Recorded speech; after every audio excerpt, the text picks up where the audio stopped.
Himalayas, ageless, serene. Yet how many of us have explored the valleys mothered by these proud mountains?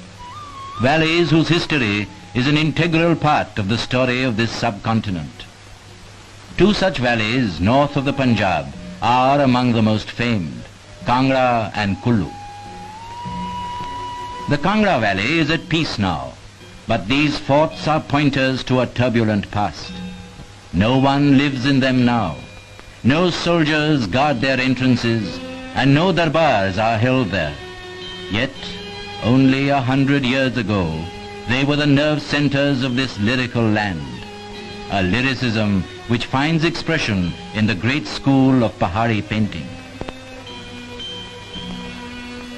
On the fringe of the valley stands a famous temple.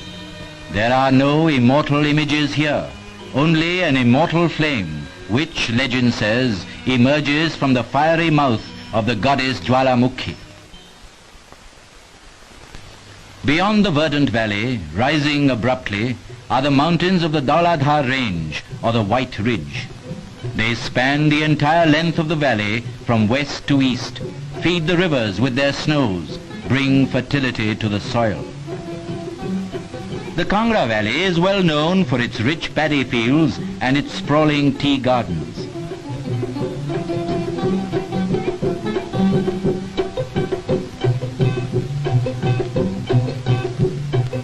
Life in the villages on the foothills is simple. The Dogras and the Gaddis, the two communities which inhabit the valley, work hard to provide themselves with all that they need.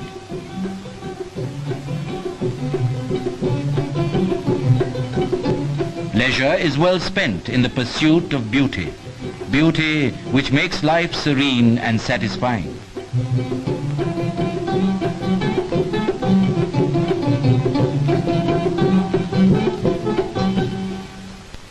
The Gaddis are essentially shepherds, not typical nomads, but people who lead an outdoor life searching for pastures, roaming the neighboring hills and valleys, living and eating wherever their sheep happen to be.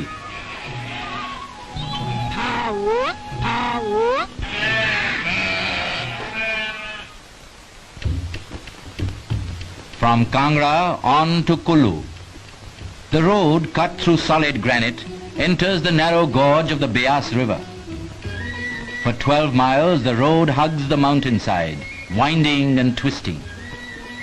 Soon the rugged mountains open, and there before us is the lush valley of the gods, Kullu, some 40 miles long and between 1 to 2 miles wide. At the entrance to the valley is the renowned temple of Basheshwar Mahadev at Bajora.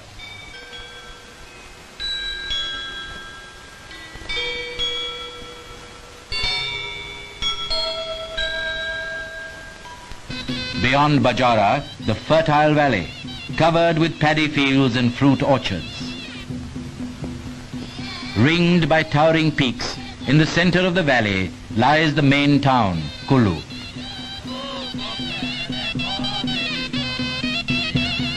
"23 miles beyond is Manali, the most important market for trade and commerce in the valley.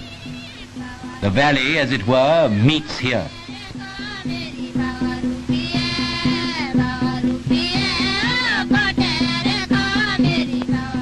Pine and deodar forests abound. Manali is proud of her stately trees close against the sky. High above the valley, the shepherds graze their sheep. Hemraj, the shepherd boy, is one of many. Down below in the valley, his village home, a pleasant place, a place of peace. Not far away, Bhanti, the village belle, takes out her cattle. It's like any other day, but for some time now, preparations have been going on for Hemraj's marriage to Bhanti. The auspicious day, the bride is prepared for the elaborate day-long ceremonies.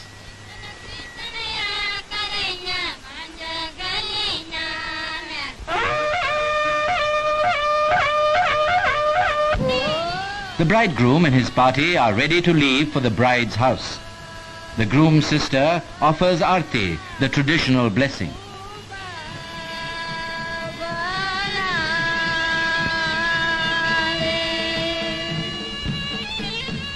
The marriage procession is on its way.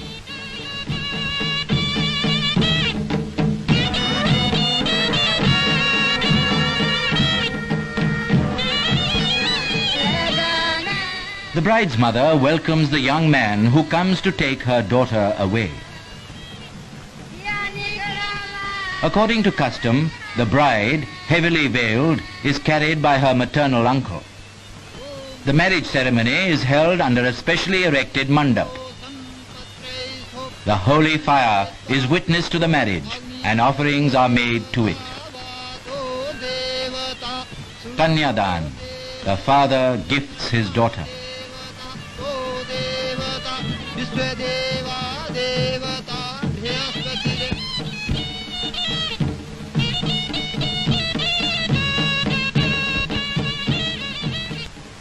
They walk round the holy fire 7 times, and they are man and wife.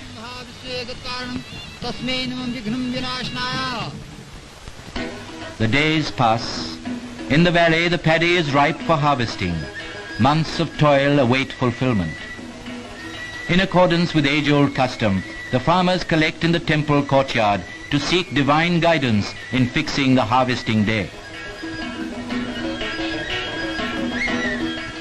On the appointed day, the oldest man in the village goes to the fields, offers flowers and prayers to nature and her bounty.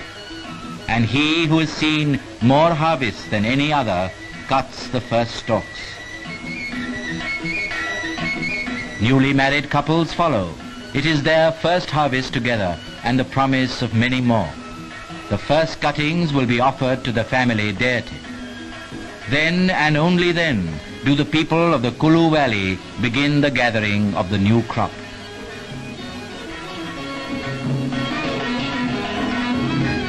From the fields, the menfolk visit the temples and shrines and make their offerings. Meanwhile, the women thresh the paddy, prepare for the harvest feast. The paddy is roasted in a common kitchen. This has been so for as long as one can remember. In the evening, the freshly harvested paddy is cooked in every home. It is said by some that each harvest of paddy has its own flavor.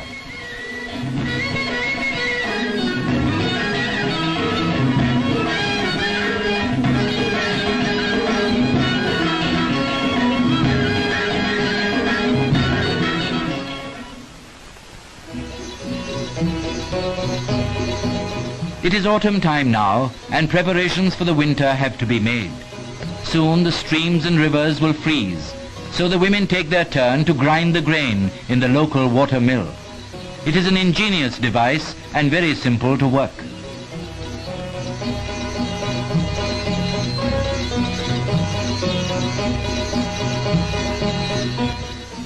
The hunt for wood, fodder and grass is important.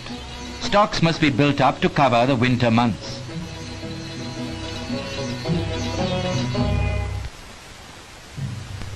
The wind is awake. Winter is on its way. And then the snow, the beautiful snow, filling the sky and the earth below. But the business of living goes on, as always. Even the sheep must be taken out and fed.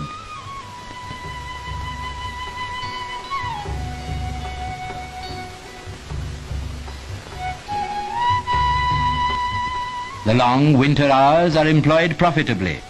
Some weave the famous Kulu shawls. Others spin yarn or yarns by the fireside.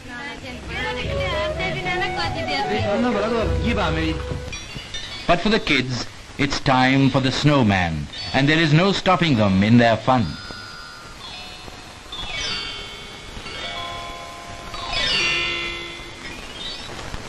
Now, the snow line on the mountains begins to recede.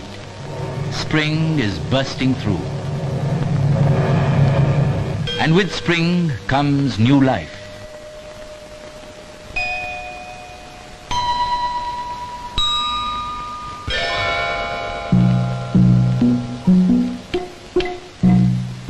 Once more the shepherds are on the move with their flocks, looking out for fresh, untouched pastures.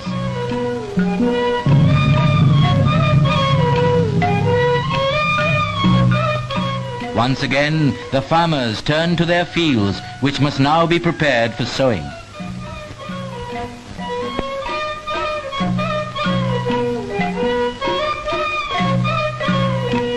The digging begins like this, with spades, just as their fathers did and their forefathers before them.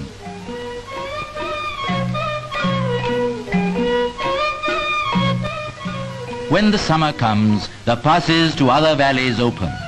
Sheep and mules laden with cloth, salt, sugar and spices trudge across the Rohtang Pass onto Lahaul and Spiti on the other side of the mountain. From there they will bring back wool and kut, an important medicinal herb.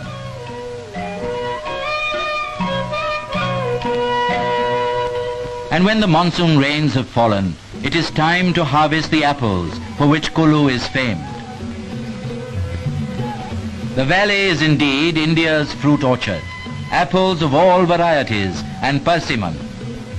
The way of life is well ordered in these mountain regions, in tune with the coming and going of seasons.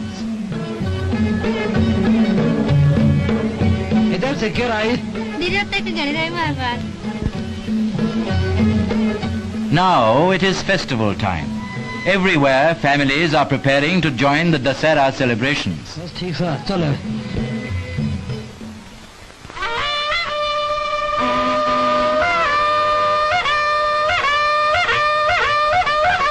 All over the valley, devtas, images of the local deities, are taken out of the village temples and brought in colorful procession to the ancient town of Kulu.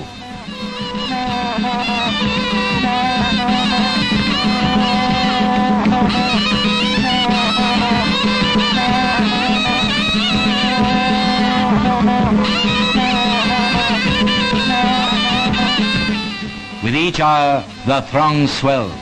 All the devtas are here, following the chariot of Raghunathji. He is the presiding deity of the valley. These celebrations recall the story of the Ramayana, of the triumph of good over evil.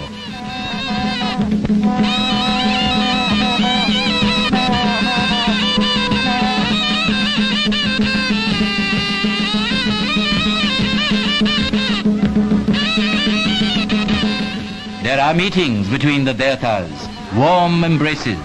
A whole year has passed since they last met.